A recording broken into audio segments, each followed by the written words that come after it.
L'AIEA a un soutien varié au niveau de l'Afrique pour le développement de la médecine nucléaire et des techniques de médecine nucléaire, en aidant à l'installation de matériel, en aidant à la formation des médecins. C'est un point très important. Et puis en aidant aussi par la suite au contrôle qualité de la mise en œuvre des procédures afin d'obtenir, une fois qu'on a le matériel et le personnel nécessaire pour faire fonctionner ces services, afin d'obtenir un niveau de fonctionnement adéquat et répondant aux prérequis. Il est prévu dans le cadre de cette formation la prise en charge de la formation par l'AIEA qui finance les déplacements et l'ensemble de la formation. Et puis l'AIEA accompagne ces médecins tout au long de leur carrière pour perfectionner cette formation et leur permettre progressivement, au fur et à mesure de leur expérience, d'accéder à des niveaux de formation supérieurs, que ce soit sur des formations comme ça, organisées sur l'espace d'une semaine, ou que ce soit en se déplaçant dans un centre expert. Nous avons eu la chance d'être au nombre de 14 venant de 10 pays africains francophones pour une formation du RAF. Le RAF, ce sont les projets régionaux de l'Afrique. Le RAF 6051 s'occupe de la médecine nucléaire en Afrique. Et à travers cette formation, nous avons eu l'occasion et la chance, je dirais, d'être avec deux bons experts de l'AIEA, le professeur Merlin et le professeur Bouloussef, qui sont des gens d'expérience et qui nous ont permis de comprendre comment on pouvait utiliser l'atome pour améliorer nos prestations de médecins nucléaires à l'hôpital. La chance que nous avions eue également ici, c'est d'avoir été entourés de cardiologues sénégalais et d'étudiants également,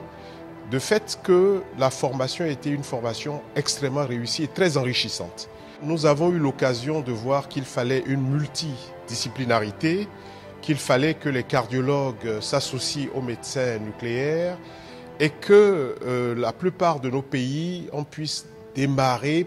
pour ceux qui ne l'ont pas encore commencé, qu'on puisse démarrer la pratique de la médecine nucléaire et plus particulièrement la pratique de la cardiologie nucléaire. Au départ, la stratégie a été de dire on crée un service par pays, du moins au départ. Et puis après, en fonction du renforcement des capacités en ressources humaines,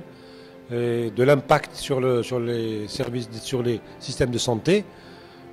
et des possibilités de chaque pays, donc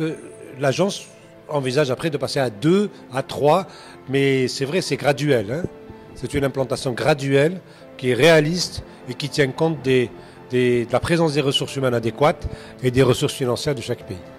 C'est une spécialité comme la radiologie, comme la radiothérapie, et elle devient incontournable. Et donc l'agence fait un effort considérable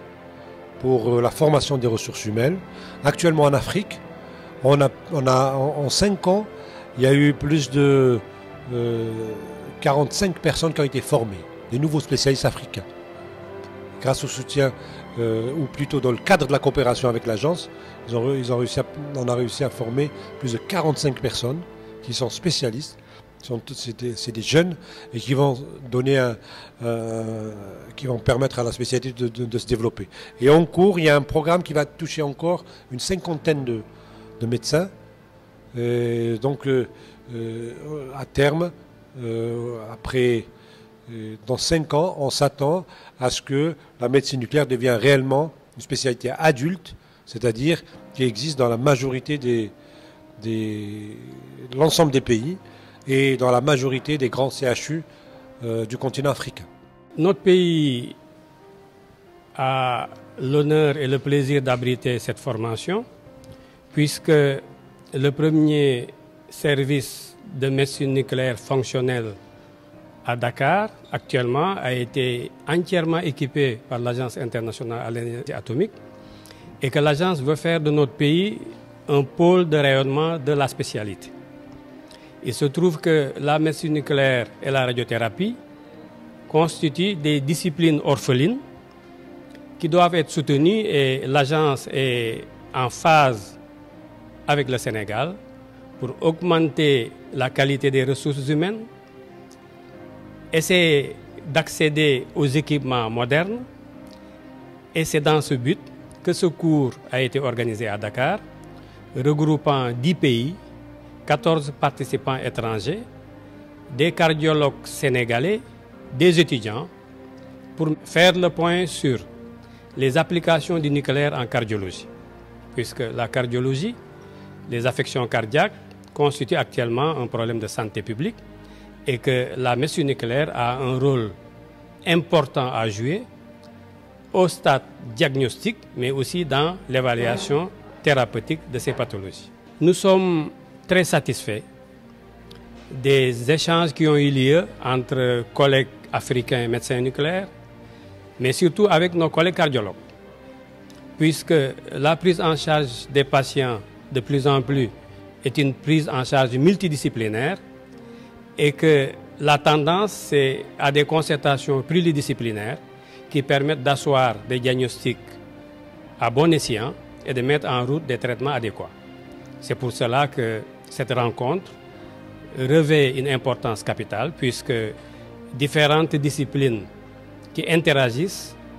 ont été réunies, n'est-ce pas, pour mettre l'accent sur les différents soucis qu'ils ont dans la prise en charge des affections cardiaques. La médecine nucléaire est une spécialité très réglementée où les contrôles qualité sont présents du début de l'entrée du patient dans le service jusqu'à sa sortie. C'est-à-dire que toutes les personnes sont impliquées dans le contrôle qualité au niveau de la prise de rendez-vous, au niveau de la préparation des produits, mais aussi au niveau de la réalisation de l'examen par le manipulateur et enfin, par la réalisation du compte-rendu par le médecin. Cette notion de contrôle qualité est une notion très développée en médecine nucléaire et c'est quelque chose pour lequel l'AIEA s'associe vraiment à... Alors les hôpitaux sont accompagnés par l'AIEA en les aidant à installer des caméras.